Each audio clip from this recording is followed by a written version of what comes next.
Hey guys, you're tuning in to the Mina B Podcast, and it's your girl Mina B, and I'm back with yet another fun-filled episode. So where to find me? At the Mina B Podcast over on IG. All links in my bio for your listening pleasures. You know, the podcast is streaming on multiple platforms. So iHeartRadio, Apple Podcasts, Spotify, Anchor FM, Pandora. Go ahead, check me out. Be sure to subscribe and rate your girl, leave comments, all that good stuff. And also, if you're watching on YouTube and you're new to the show, be sure to hit that subscribe button for me and definitely fill in some comments and all that good stuff. Sometimes y'all DM, sometimes y'all comment, but be sure to make sure to subscribe and interact with your girl over there. So jumping into this episode, y'all, it is spring. We're springing forward, honey. Daylight saving time has hit. The weather is breaking a little bit, and the news has been bananas. So y'all are getting me solo dolo today, no guests. And I think y'all love that anyway. Y'all like when I give y'all some tea and give y'all some current things that's going on in the news and the media and around our world. So jumping right in, we just gonna get right into it, y'all. Let's talk Meghan and Harry. Let's talk about their departure from the royal family. So you guys, if you guys have listened to the show in the past, you guys know that I am in love with the royal family. Of course, just off of the fact of the regality, the royalty, just the interest in some of their history, because I'm a little bit of a history snob and history freak. I do like certain aspects of, their hierarchy, their lineage. Is kind of interesting. And we'll get into all the finite details of that. But if you have been sitting under a rock, you guys know that Meghan and Harry sat down for an interview, a non-paid, let's make that clear, a non-paid interview with Oprah Winfrey, discussing it all, discussing everything that happened with their departure from the royal family. And I'm gonna be honest with y'all, we still not fucking with Oprah. Like, listen, after the whole Harvey Weinstein thing, after the Me Too movement, even during and just her non-responsiveness towards her friend, because Oprah is that friend in Hollywood, and I felt like there was a little bit of looking at her a little sideways. I still look at Gail a little sideways too, but they gonna be the family members that just get, put to the side at the cookout, because we ain't really fucking with them right now, too tough. But we're not gonna get into Oprah and her shenanigans. I think her getting the interview was more so an opportunity to shine her into a better light right now with, everybody else and just that backlash, because we didn't forget. So anywho, Meghan and Harry had one of the most magical weddings. I remember waking up super early to watch the wedding. Okay. I can't tell you that I remember William and Kate Middleton's wedding, Prince William and Kate Middleton. And everybody knows that, William is slated to, in the hierarchy of things, to be king at some point. And so I don't think that, maybe I was under a rock, but I didn't really care about their wedding. I think we all were very, struck by Meghan being a woman of color, of mixed race, getting into this family, and it just looked to me like it was a broken barrier. Like, it was a dope moment. It was magical. It was beautiful. They obtained these titles. They're prince and princess, but also they obtained the title, the Dutch and the Duchess of Sussex. So be that as it may, I think their celebrity in this situation kind of outshined the family to a magnitude that I don't think that they've seen since the time of Princess Diana, which is William and Harry's late mother. And everybody knows the story about Princess Diana, how she passed away, the drama that ensued. And if you guys watch The Crown on Netflix, I think we're about 4 seasons in, it kind of depicts and shows or chronicles the life of Queen Elizabeth and as well the family, the entire family. When I tell you it's one of the most amazing shows that I've ever watched, again, if you're a history freak and you like period pieces, it's wonderful to watch. I think they did an excellent job. The actors are superb. I mean, wonderful. So you kind of get a really good understanding of the history of how she became queen and how the family fits into the whole scheme of, you know, the royal family. So going back to, you know, that, I think that sitting down for this interview was a good thing. I don't think that, I mean, they've gotten a lot of backlash, and I don't think that there was anything wrong with what was being said. I think it needed to be said. I think the issue with, especially the British, a lot of the British folks, they're regalists. They're not regalists, sorry, they're royalists. Royalists are extremely loyal to the queen, loyal to the crown. And it's something that, you know, I mean, you guys have to understand, this is history. Like, historically, this is something that the British and the Commonwealths and the colonies that were colonized, let's just call it for what it is, colonized by the British, they hold the monarchy to a certain standard, a certain degree. It's all hail your queen, all hail your king. Like, this is something different than what we're used to in America, where we just have a president, whatever. It's like, I mean, look at politics now. We could give a fuck about the president this term, especially, you know, Trump era. And prior to that, I mean, we were in Camelot, Black Camelot with the Obamas, you know. And I'm pretty sure, I mean, we ridiculed them. We've said horrible things. We don't hold our, and matter of fact, let me take it back.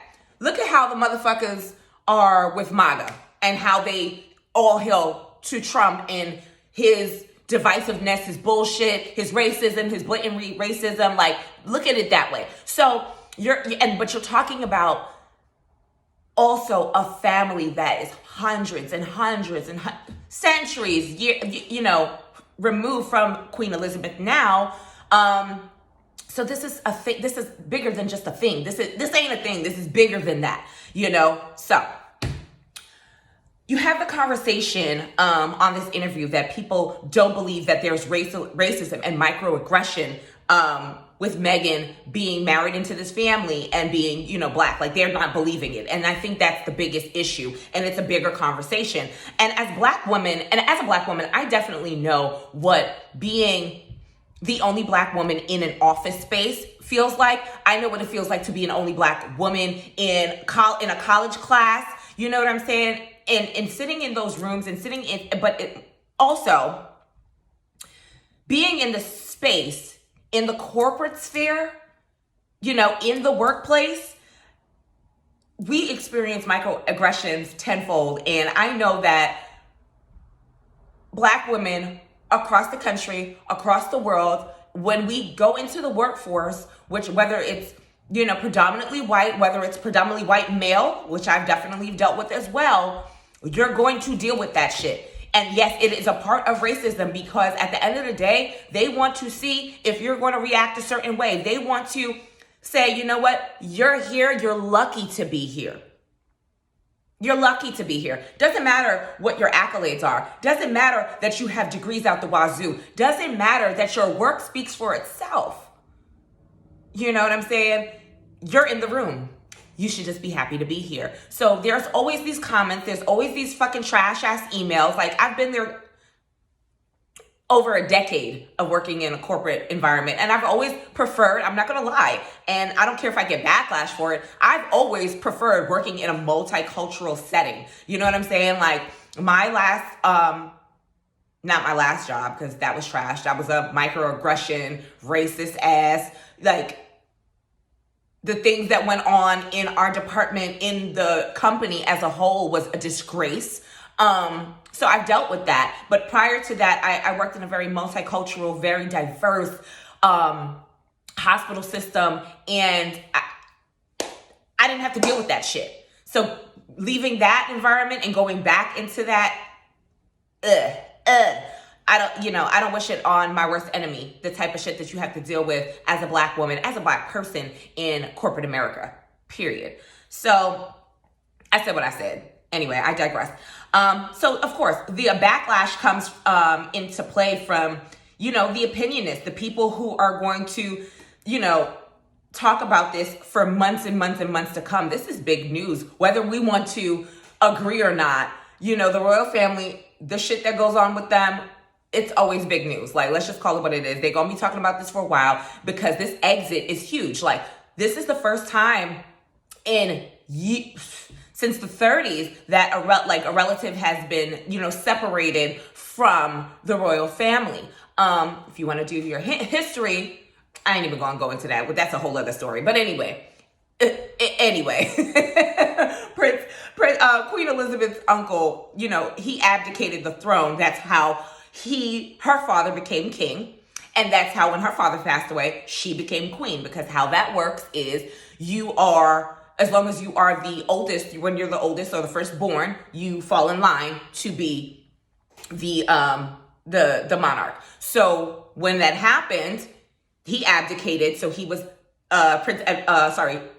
King George was in line because he abdicated the throne. So he was next in line, and when he passed away, Queen Elizabeth was the first child, the firstborn. So she was able to get the throne, and then that's how the rest of her family dynamic comes into play. So Charles will be king, and thereafter William will be king. So the only way that Harry would end up being king is if both of them die, or William died. Or something, something in that degree, to that degree happened, he would be king. So that's how that works, if that makes sense for you guys.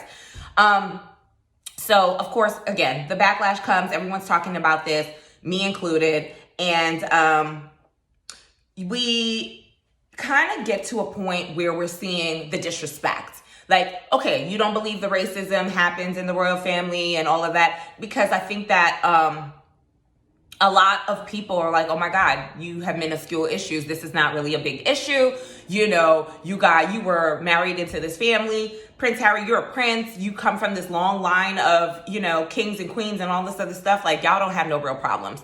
But again, this is bigger than that. This is deeper than that. And I think that people don't want to scratch the surface because and I'm not going to say white folk always get an opportunity to act like racism does not happen and does not exist because it's not happening to them. Does that make sense? Like, I just don't understand how that works, but it's been working for damn near a century. So anyway, anywho, Piers Morgan is an idiot. So let's just go with that. So if you guys don't know, because obviously in America, we don't watch Piers Morgan. We kind of just see video clips of outlandish things and opinions that he says. He's a British journalist and was on Good Morning Britain. And he's made, he was discussing different points about Meghan. And apparently he had a kind of distorted past with Meghan Markle. Like, he went out to have drinks with her like years ago and she snubbed him and then ended up being with Harry, getting engaged, getting married. So anyway, long story short, like, I don't think, if you guys seen Piers Morgan, like, it's not like the nigga looked like anything. So it don't even matter. Like, you're just Piers Morgan. Like, you're an outstanding journalist, whether we like what you say or not. I can only speak for, just what I've seen from the internet, but you're popular. Everybody likes you. You're very, very loyal to your queen and to your crown for, British, your British reasons. That's how the Brits give it up. So of course he's sitting there just basically shitting on him, shitting on Meghan, just saying that, a part of the interview, she said that she had suicidal thoughts, and he said he did not believe it. Like, really, you had suicidal thoughts? Like, and he got a lot of backlash for it. And it's just sounding like he's just a scorned man that just didn't get to, have a woman that was maybe the woman of his dreams. Who knows? So anyway, it gets a little messy because we come across stateside. And if you guys haven't seen clips of the daytime show, The Talk, one of the hosts, Sharon Osbourne, is good friends. She's a Brit herself, and is friends with Piers Morgan. Went to bat for her friend, which trickled down into a bigger issue of the privilege that white people tend to have by stating that racism didn't happen to but basically like insinuating that racism is not happening, that this isn't happening right now, and that Piers isn't being racist and he's not being insensitive towards, the situation at hand. And it was kind of like, it's like saying, hey, this didn't happen to the person, right? As if they know. Like it's the privilege to say that you know what it feels like to be a Black person. Like that's not happening to you. Like I'm so confused. And I love the fact that white folks, and we're getting to see, like I love how 2020 panned out and how 2021 is starting, because we're 3 months in, and how across the globe we're seeing that this is an ongoing issue within our humanity, within the scope of what we have going on. And it's not exempt from the royal family. It's not exempt. It's just not. So Sharon gets into it with the girls over there on the talk, and I mean, it just, Cheryl Underwood, she handled herself. She's another host on the show. We love Cheryl Underwood. Sherry Underwood, sorry. She really handled herself very well. Because they are friends, so I felt like she was between a rock and a hard place, but also this is still work, so I'm not gonna spaz on old girl sitting across from me on this stage. I'm at work, so I gotta reel it in, and this is the same instance of microaggression that Black women have to deal with, and we have to kind of like keep our face together and not go angry Black woman, because any which way you cut it or how it's being said, it's wrong. And, Sharon y'all could watch the clip. It's all over the place. Sharon actually was acting like the victim, just based on her, statements, and also in her defense of Piers Morgan. And it looks bad. It looks fucking bad. And apparently she's had a myriad of different issues with past hosts like Holly Robinson Peete. Apparently she got fired off the show, telling, I don't know, I'm not sure if it was behind the scenes, but basically saying she was, or I don't know if it was behind the scenes or to her face, that she was ghetto, like got her fired, in a roundabout, backhanded kind of way. I mean, the list goes on. So a lot of these things are starting to spill out about Sharon Osbourne, and there's actually petitions on Instagram and Twitter that basically say #fire Sharon Osbourne for multiple reasons. So real quick, she's actually been acting like she's the gatekeeper of what Blackness should be, because back in 2018, when Harry and Meghan, around the time for Harry and Meghan's wedding or, engagement announcement, she made some very interesting comments, and it kind of just made me think about her privilege.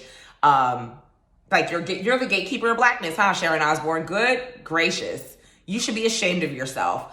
So I'm going to play that clip for you guys so you guys can hear, because, I mean, obviously this is something that clearly is in her brain. It's engraved in her mind that is okay, and it's amazing to me. So I thought I'll share with you guys what was said in 2018 on the talk.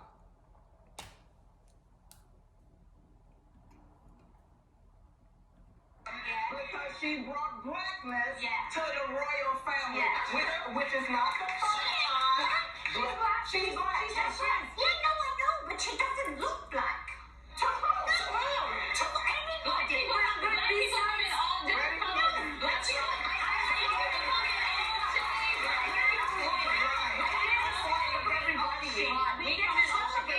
That's a whole other different discussion about how black you look or not look, or how white you look. That's a whole discussion we don't need to have. It's baby. It's a baby.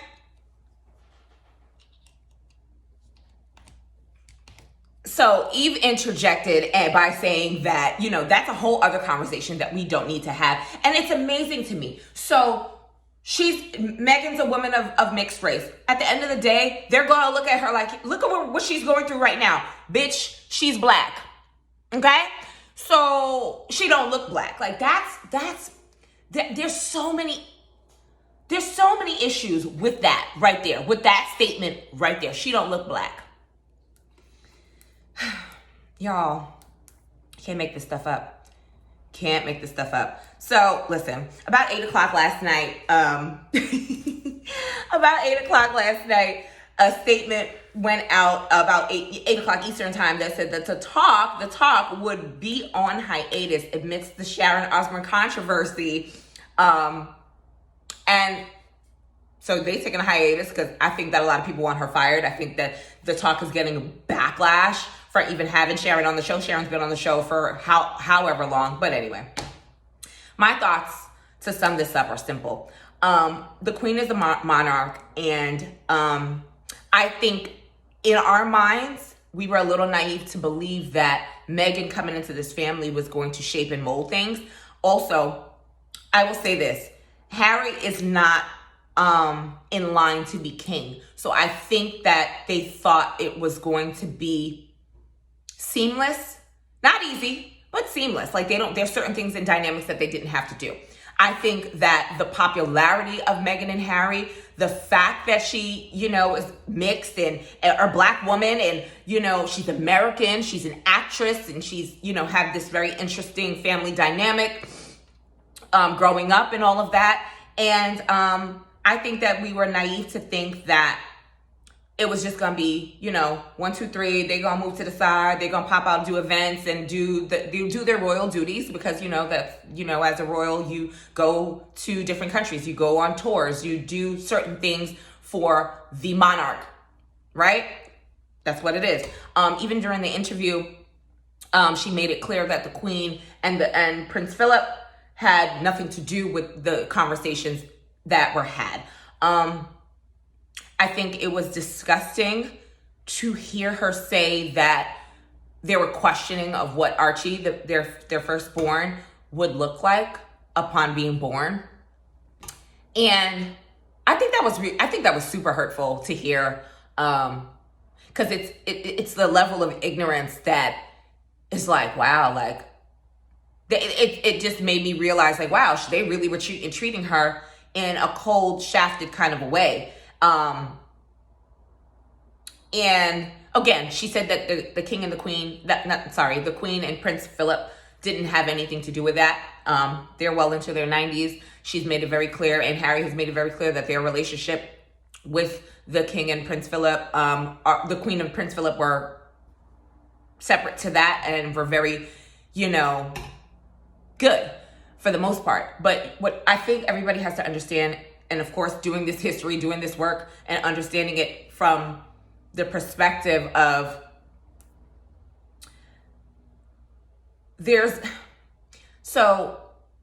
in short, there's the monarch, right? You got the king, the queen, that royal family. But then you have the institution, and the institution kind of runs the business of the royal family and the kingdom. Then you have, I had to note this for y'all because I wanted y'all to kind of get a better understanding of what the fuck be really going on over there. So it wouldn't be right if I didn't give y'all the tea. So basically, again, you have that institution for the kingdom itself, but Great Britain is considered to be a constitutional monarchy. Queen Elizabeth is the head of the state in the form of the monarch. However, the moving institution, so it's almost like two institutions. You have the institution of the monarch and the kingdom, and then you have the institution of parliament, government, the legislation. Parliament is the government. Parliament is what makes the pieces move around. So does the queen have a say in legislation, in colonizing and all the shit that they've done over the hundreds and hundreds of years? No. She doesn't. She don't. Does it mean that she does not have influence? Does it mean that she cannot say? Does it mean that she does not have the opportunity to speak, like how she has addressed the country, the nation, over and over, time and time again? So that's the part for me that Meghan coming into play, and I'm more than sure that she's very privy to the conversations that were had and discussed about them, about Archie not having a title, about Archie coming out black and all kinds of dumb shit. More. I know, and I feel in my heart of hearts, because I've been following this story for a very long time. I feel in my heart of hearts the two kings, Charles and William, them motherfuckers in cahoots, because they got the throne next. You know what I'm saying? They have the throne next. And I think that they're trying to uphold and keep a status quo and keep their lineage, so to speak, all together going forward, right? But the fun fact about this whole situation is that y'all concerned about this child's color, but in the 1700s, King George married a woman of Black Portuguese lineage. Some say she was of Moorish background. There's a lot of different speculations on where her family came from and originated. Her name was Queen Charlotte. And yeah, she was Black, a mulatto, okay? That's what the fuck she was. And even her portrait, they said that while they painted her in the 1700s, she had very thick lips, big lips. She had a very pronounced nose, clearly a Black woman. And what they would do in her portraits, they would soften her features so that it wouldn't be as pronounced, so that people did not know that she was Black. And it was a secret for years, hundreds of years. Is it a secret within their family? Do they know that they have Black blood running through their veins? Absolutely. Absolutely. So Queen Victoria is her granddaughter. And of course, Queen Elizabeth II, the current queen right now, is her great paternal granddaughter. So you do the math. I mean, they try to make old girl look more European in pictures. And this been going on since the 1700s. So there's a history here of sweeping shit under the rug, and, you know, the Brits be on some bullshit too. That's just what it is. They be on some bullshit too. So anyway, I mean, listen, the queen been the queen for 69 years. Does she have influence? Can she say something? Can she, make this better at some point? Probably not. But can she put in some influence? At 96 years old, I don't even think she feel like it. But I feel like, and I think a lot of us feel like, okay, this is their family life. This is what they have going on. This is a cultural thing for the Brits. Do they need to re-examine how they move and how they do stuff? At this point, does it matter? Because Harry and them is gone. They out the picture, and I think that this history of this family is so far gone that it's not going to make a change or difference unless one of the queen, somebody speaks up and says what they need to say and make this right. And of course, they haven't said anything since this interview. They're actually allowing the backlash and the craziness to just ensue and go across the board because they're so tight-lipped, they're so closeted in their mannerisms and how they go about their lives in their kingdom, in their world, I don't think that there's a handbook that says how to be royal. Okay, so Meghan did not know how to be royal. You don't come from that. You just don't. So if y'all watch The Crown, Queen Elizabeth didn't even know how to do certain things. She wasn't taught that because she wasn't. So it's just there's so many different aspects here. You kind of see the similarities to the things that happened with Princess Diana and her untimely passing and the backlash and the treatment and the paparazzi. So Harry and Meghan and Princess Diana, their stories are just colliding so much so and with the fascination of them. And I think, they did the right thing by leaving. They did the right thing by moving forward. Again, I really don't think that things are going to change in that family dynamic, but I think that it was good to out them. Fuck it. It is what it is. We here now. So, yeah. There's a lot of toxicity within that family dynamic, and I think with everybody's fucking family, there's toxicity, but, I think they're trying to protect that crown. I think that they're trying to, do their very best to not deal with things and do bullshit behind closed doors. That's just what it is. A lot of people say a lot of different things about Meghan, thinking that this was a come up and all this other stuff. Was it foolish for Meghan to not do her so-called research about them? I think so. Did she think it was going to be effortless? Also, I hate to say it, but some folks still think that being light-skinned, passing for white gives them a pass. Now, I'm not saying that's what Meghan did, but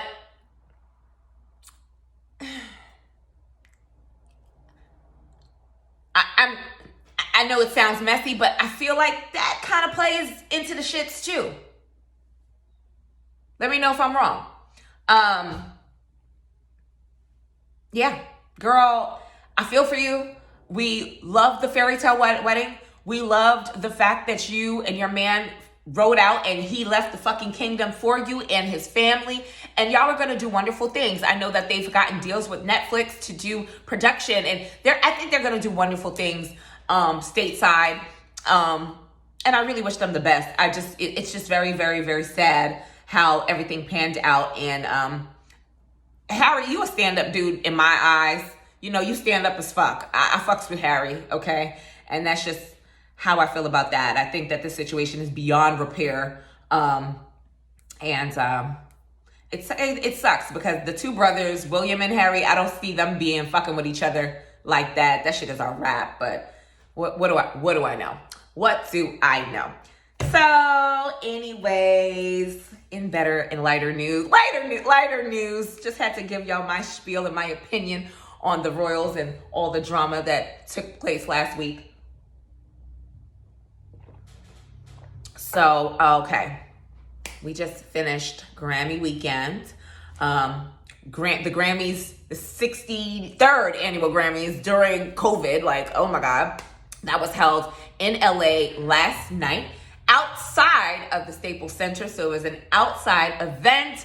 I'm pretty sure that they had different stages for the performances to come through. So let's note the performances that we actually gave a fuck about. Doja Cat killed it. I know everyone said we're not supposed to like her. We're not supposed to be fucking with her, but I like Doja Cat and I don't care. Y'all can be mad. Love her. She's killing the game right now, period. DaBaby, Lil Baby, Megan Stallion, Megan and Cardi B, bomb.com.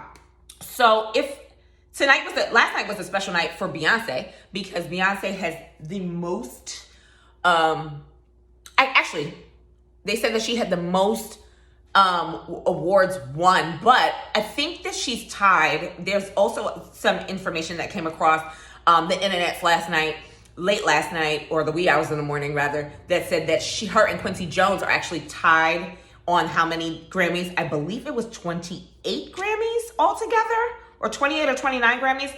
So yeah, it was cool. It was hosted by Trevor Noah. Super dope. I just like that they're trying to get things back into a normality. Everyone had their masks. Everyone looked great. Some of the fashions, of course, were always, we just like, them fashions, baby. What y'all trying to do? Y'all look a little crazy.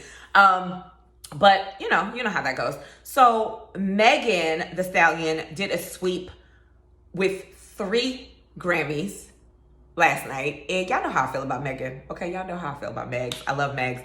She got Best New Artist, Best Rap Performance. And Megan Thee Stallion and Beyonce made history last night for Best Rap Performance. They were the first females to receive that award. Amazing. And of course, Beyonce won Best R&B Performance for Black Parade. Okay, come on now. Queen B, sweeping through, fucking it up. Come on now. She won the Song of the Year for I Can't Breathe, which was a wonderful song, especially for the turmoil and the things that we've gone through within the country. I just think that was a very uplifting song. I think that it's going to be a classic. I think most of her music is going to be classics because this girl is super, super fucking talented. And I love to see her winning right now and killing the game as a songwriter, as a composer, as a singer. She's doing an outstanding job. Like, we got to give her flowers because she's killing it. Okay. So yeah, I'm going to be honest, like some of the artists that were mentioned throughout, like, maybe I'm old school. Maybe I'm an auntie. I don't know a lot of these motherfuckers. I just was like, I don't even know who these people are who are nominated, like whatever. But anyway, I digress. Best Rap Album went to Nas for King's Disease. This was Nas's first Grammy Award. Nas has been in the business for, if not close to 30 years. So congrats to Nas for getting that award. Y'all understand me? Like, I just think that it's well deserved. It's well deserved. I don't know. Are we seeing more diversity this year in the Grammys? Let me know in the comments over on YouTube if you felt that it was a diverse, mellowed out, a little bit more colorful Grammys this year. Let me know what you think in the comments for sure. So let's talk about spring. Let's talk about spring and forward. Let's talk about being in a new season, y'all. Y'all know how I feel about affirmations and manifesting and getting our shit together. So we are 3.5 months into 2021, y'all. Okay, clocks done went forward. Weather is breaking. And please, ladies, please keep your little jacket in the car. Just because it's a little warm in Atlanta, just, relax. It's still March. It's still wintertime, okay? Let's just chill the fuck out. But I just wanted to talk with the viewers, talk with the listeners about a couple of things that I'm implementing into the routine or continuing in my routine, especially when seasons change and we're just trying to, transition and get it together. So maybe these things will help you get into the spring groove, get your life together and, spring cleaning, all that good stuff. So 3 things to work on this spring. So 1, your mid-year goals, okay?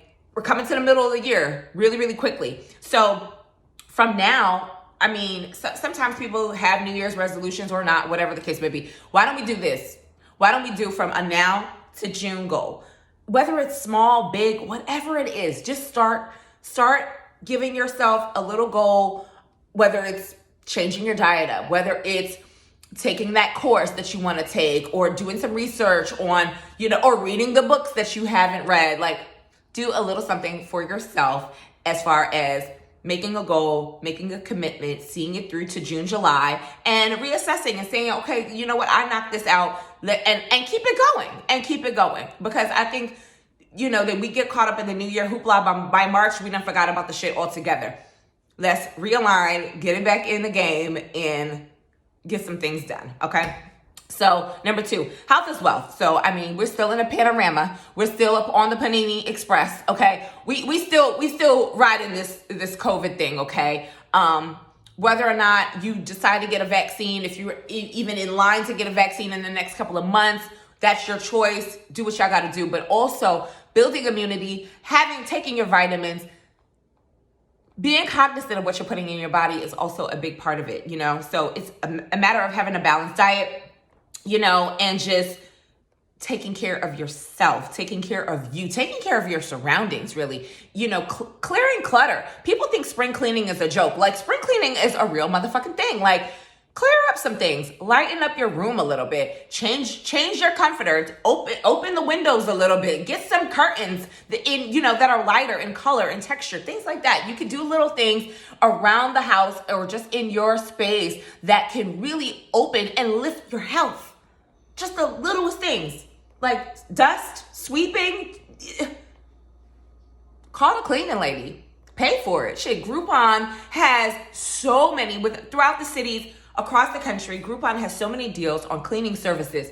Have them come through the crib, and if you're not the domestic type, have them come through the crib and get some things in order for yourself to breathe better. The trees are going to be budding. Allergy season, the pollinating of Atlanta is going to come in 2.5 seconds. I'm not even looking forward to that. But starting in the house and starting within yourself and your diet routine as well will definitely help combat some of your issues, whether it's your sleep patterns, whether it's a lot of things that we can change and doing our due diligence and research on. Okay? So that's just Auntie Mina's tidbit to y'all. Lighten up that space, y'all. Get some stuff in order. Also, number 3, do something for yourself. I think we get caught up with work. We get caught up with Instagram and social media and keeping up and always having the phone in our hands. Do something for yourself, whether it's, using your screen time on your phone and at that 5 or 4 hour mark, whatever it is, because we having our hands on our phone. I'm guilty of it all day, every day. Having that screen time alert say, all right, you've been on for X amount of time, put the phone down, give yourself a moment to read, a moment to talk to your friends on the phone, jump on a Zoom chat, or jump and have some dinner, or have a standing dinner. Like me and my girlfriends, we tend to do Taco Tuesday, or just have a standing date with each other once a week, if not every other week, if just depending on what's going on with us individually. Also, do something for yourself. Like as far as purchasing a couple of bottles of wine, or you reached a goal and you want to give yourself something like a nice little piece, going to the store, shopping. I think last year we realized that life was really, really fucking short, and that everything can be pulled from you just like that. Give yourself grace, give yourself time. It's spring. Love on yourself a little bit more, and don't be afraid to treat yourself sometimes, even if it's the damn coffee or a cup of tea or whatever it is. So I just want to share some positivity with my listeners and my viewers. Happy spring. I just want y'all to have a little glow. See, I got a little glow right now because I'm making sure I take care of me, and I definitely want to make sure that y'all are taking care of you. So with that being said, if you fuck with the girl, head over to the Mina B Podcast page over on IG. Be sure to follow me, subscribe, rate, review. If you're listening over on our platforms, be sure to do that as well. And also make sure to hit that subscribe button over on YouTube. I will be back next week. And thank you guys so much for tuning in with me and fucking with me. This podcast is a journey, and I'm so happy that you guys are rocking with your girl. So y'all have a wonderful remainder of your week, and I'll be back. Bye.